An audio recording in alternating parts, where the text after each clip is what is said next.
Jen and I are gonna go huckleberry picking and see if we can fill this thing right here. And maybe those. That would be nice. Okay, here we go.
All right, it's the next day, and we're gonna make some Huckleberry Chia seed jam. Yes. I think it's gonna be quick and easy. It's not like the jam we usually make. You don't cook it too long, and you don't boil it like crazy, and you don't use pectin. Yep, and we're using blue huckleberries that we froze that I picked a week ago, and we're using the rest are blue and red huckleberries that we picked yesterday. Okay, first we have to get 3 cups of berries. We're going to use the blue huckleberries first because they were frozen and we can't refreeze them. So 3 cups of berries.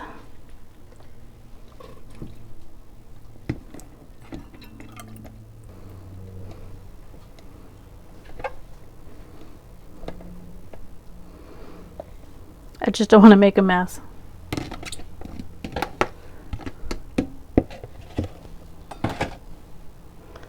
Okay, that was just over 2 cups.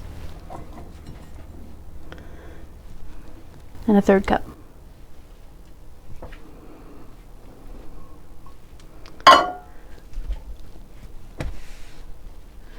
And 2 tablespoons of maple syrup. Since the recipe I'm using calls for blueberries, it calls for 2 tablespoons of syrup, maple syrup, and I'm gonna just put 3 in because these are huckleberries and they're a little bit more tart. So that's the 1/3 tablespoon. Okay, and it also calls for 2 tablespoons of real lemon or lemon juice.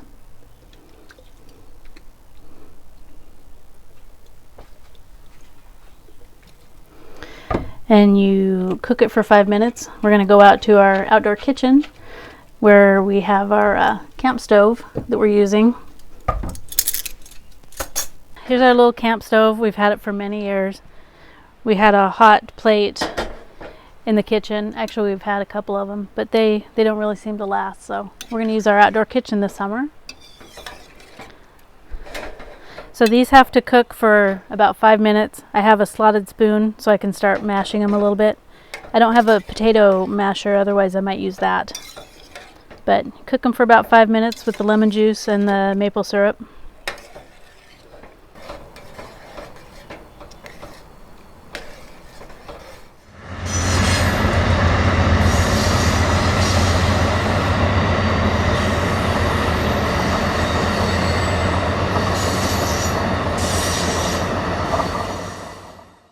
Okay, so it's been 5 minutes.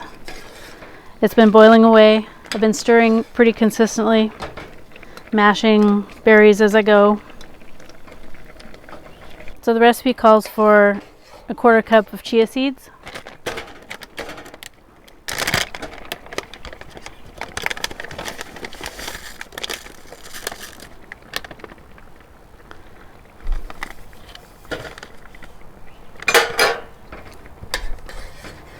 And you cook it another 15 minutes.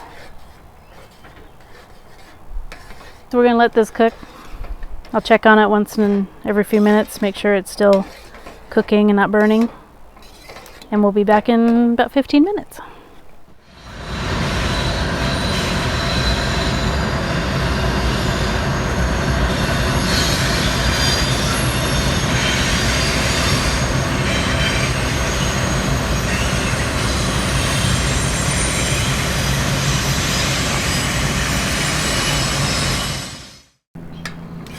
Alrighty, so it's been almost 15 minutes and it's really thick, so we're gonna call it good. Get this turned off.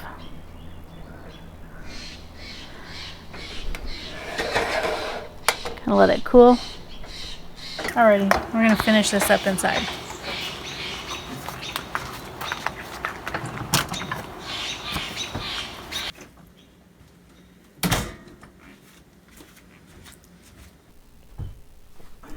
So we're going to jar this up and we're going to put them in canning jars, but they're not canned. So I'm going to consider this a freezer jam because there's not a lot of preservatives in here and it'll last longer in the freezer and we can make it last. So I have cleaned the jars and put boiling water in them. And you always want to check your jars for any pits along the edge before you fill them. So I needed to remind Jay that when you're canning and preserving food, your hands are clean. So you can touch your jars and check for pits. If your jars are rough or have anything on them, your jar won't seal very well. Even though we're not sealing them, we're putting them in the freezer, same thing. Touché.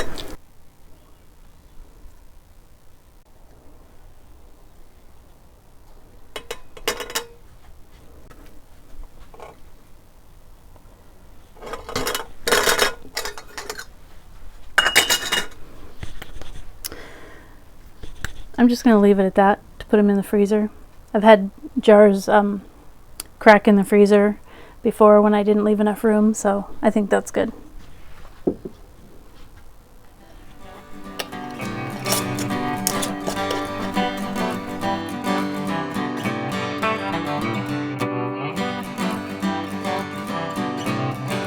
So as you can see, this recipe does not make a whole lot, but it's going to taste really good later when we take it out of the freezer. We haven't tried this recipe before. Like I said before, usually we cook jam the traditional way, but I wanted to try this because it uses a lot less, well, no sugar, just a little bit of sweetener of your choice, and it doesn't use pectin, so I think this is great. Plus, this recipe is something that you can easily double or triple and use any kind of fruit you would like, I think. We're going to keep that one out of the freezer, right? Mm-hmm. Those two are going in the freezer. Yeah. Okay, just checking. Once they cool completely. But I can see using this recipe a lot for all kinds of fruit.